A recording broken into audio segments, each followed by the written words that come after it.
I've been publishing fiction books on Amazon KDP since 2014. That's over 10 years now. And in this video, I'm going to give you my completely honest review of what it's like to build a KDP publishing business. When I started back in 2014, I was like many of you probably are right now. I was skeptical about this business model. I was a yoga teacher, maxed out financially with a young child. I had a lot of debt, and I was desperately looking for a way to generate income from home. I didn't realize that KDP was going to become my primary income source. I didn't realize the freedom that it was going to give me, the time freedom to be present for my family, and eventually the location freedom where we can make choices based on what we really wanted instead of what we had to do financially. For me, it has worked out incredibly well, and we've now helped over 14,000 people build their own KDP businesses. But it hasn't always been smooth sailing, and this definitely isn't for everyone. So I'm going to give you a realistic understanding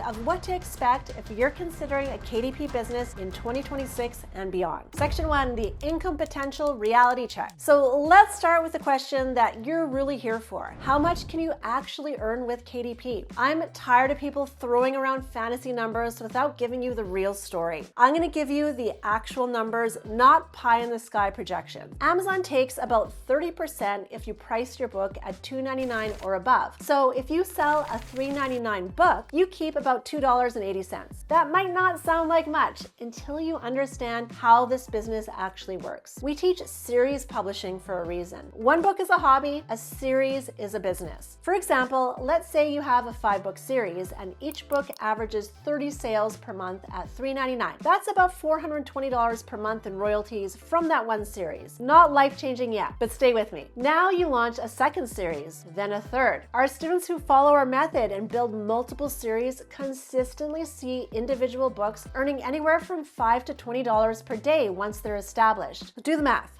10 books, each earning $10 a day, is $3,000 a month. And I'm being conservative here. Some of our students earn $8,000, $15,000, even $50,000 per month. But of course, they didn't get there overnight, and they didn't get there with one book. We have students who started small and are now earning more per month than they used to make in their day jobs. But it took them 12 to 18 months of consistent effort to get there. Some of my oldest books are still earning consistent royalties, and I haven't touched them in years. That's the real power of this business model. You build assets that keep working for you. But before you get too excited, let me address the elephant in the room that's probably making you skeptical right now. Section 2, but isn't KDP oversaturated? How could I ever compete with millions of books already out there? I hear this question literally every single day, and I get it. If you search for romance books on Amazon right now, you'll see thousands and thousands of results. Same with mystery, thriller, or any genre you can think of. And yes, Amazon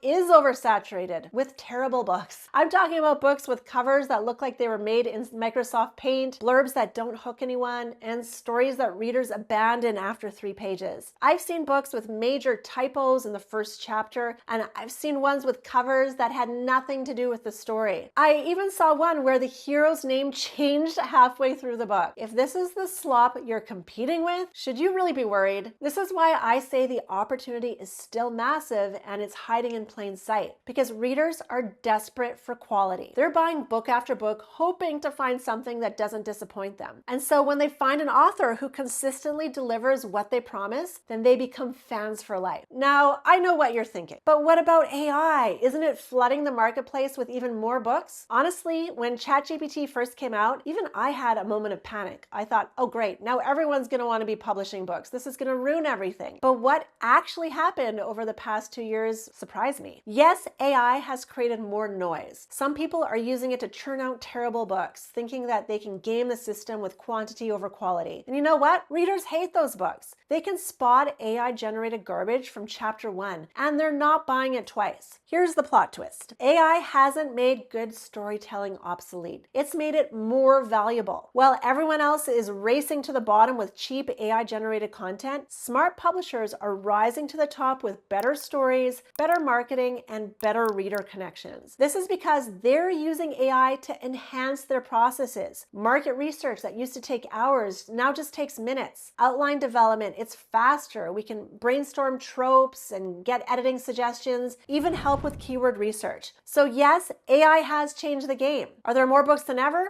Yes, but there's also more opportunity than ever for publishers who actually care about giving readers what they want. It has created opportunities for smart publishers, not eliminated them. This is a big part of why I'm a lot more bullish on KDP in 2026 than I was in 2018, which brings me to something that might completely change how you think about getting started. Section 3, starting with almost no money. I constantly hear people say, Carla, I can't start KDP because I don't have thousands of dollars. And I'm like, who told you that you needed thousands of dollars? We literally prove this with our $350 case study. One of our students built a profitable series starting with just $350 per book. Name me another business where you can start with $350 and have the potential to build something that generates income for years to come. You can't open a restaurant with $350. You can't start most online businesses with $350, but you can absolutely start a KDP business. You can start small, prove the concept, and then scale with your profits. You can use your first book's royalties to fund your second book, then your third, and so on. It's growth based on actual market feedback, not just hope and a big bank account. And honestly, there are a ton of advantages to starting small. When you have a limited budget, you're more careful about every decision. You can't afford to waste money on a bad cover or skip the editing, so you make smarter choices from day one. I mean, sure, having more budget means you can move faster. There's no denying that. If you have $2,000 to start, you can launch your series quicker and test more things at once. But if you don't have that kind of budget, no biggie. You don't have to risk your life savings to find out if publishing works for you. You can test the waters, learn the skills, and discover if this business model fits your life. That's a huge advantage. Now, I don't want to sugarcoat this for you, so let me be completely honest about what's actually challenging. Section 4, what's actually hard versus what people think is hard. All right, let's get real about what's actually challenging about KDP, because I refuse to paint this as some magical push button business. First, the learning curve is real. It took me many nonfiction books before I figured out that fiction was where the money was. And even after I switched to romance, I had to completely rewrite my first book because readers were telling me that it was too slow. But that's normal. Every successful publisher I know has stories like this. The difference between the ones who succeed and the ones who quit, it's simple. The successful ones keep learning and adapting. Second, quality matters more than it used to. Readers have gotten pickier, and honestly, good for them. They'll drop a book in the first few pages if it doesn't hook them. This means that you can't cut corners on covers, editing, or your opening chapters. But you don't have to be a great writer. Seriously, the most successful publishers I know hire ghostwriters and focus on the business side. Understanding markets, building reader relationships, and creating series that sell. Third, you need what I call the obsession factor. One of our 7-figure students starts every single day by checking his book rankings and studying his competitors. That might sound intense, but it's really just staying connected to your business. Most beginners seem to think the hard part is writing the book.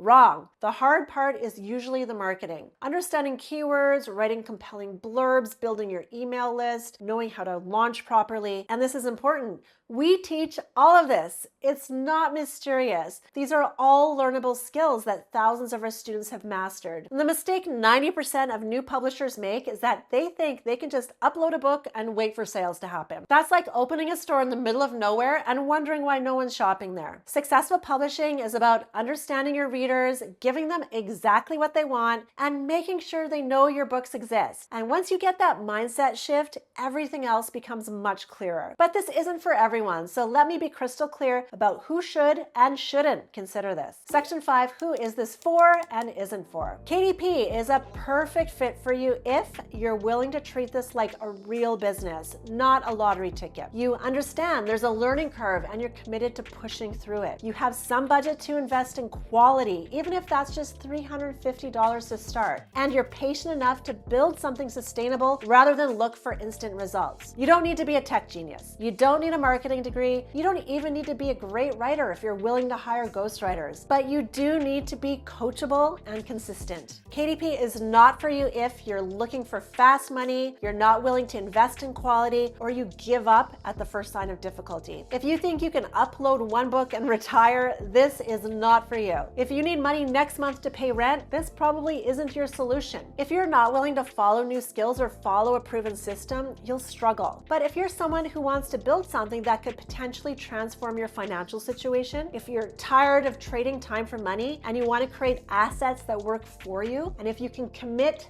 to learning and growing over the next 12 to 18 months, then you might be exactly who this opportunity is for. Section 6, my honest prediction for 2026. So what's my prediction for KDP in 2026 and beyond? I think 2026 could be one of the best years to start KDP in a long time. Here's why. First, the barrier to entry being higher is actually good news. It's weeding out the people who aren't serious about building a real business. There's less competition from people who give up after their first book doesn't hit bestseller status. Second, fiction readers are more voracious than ever. Some of our students have readers who buy a new book every single day. These aren't occasional purchases. They're habitual readers who are always looking for their next binge read. Third, AI is making the technical stuff easier while making quality storytelling more valuable. The smart publishers are using AI to streamline their processes while focusing on what actually matters, which is understanding what readers want and delivering stories that they can't put down. Plus, Amazon actually keeps investing in Kindle Unlimited because it's profitable for them. More readers are subscribing every year. That's not the behavior of a dying platform. I still expect publishing in KDP to be amazing for many years to come. Fiction isn't going anywhere. Amazon isn't going anywhere, and readers definitely are not going anywhere. The fundamentals haven't changed. Give readers great stories they want to devour, market them properly, and you can build a sustainable business that generates income for years. So here's my honest recommendation. If I haven't scared you off and this sounds like something that you could see yourself doing, then start learning. Start small, focus on quality over quantity, and be prepared for a journey, not a sprint. Picture this. 12 months from now, you could be waking up to royalty payments in your account from books that you published months ago. You could be planning your next series instead of dreading your Monday morning commute. You could have readers emailing you, asking when your next book comes out. That's not fantasy. That's what hundreds of our students have built. Remember, I started this at 37 with no technical background, massive debt, and a young child. I'm not special.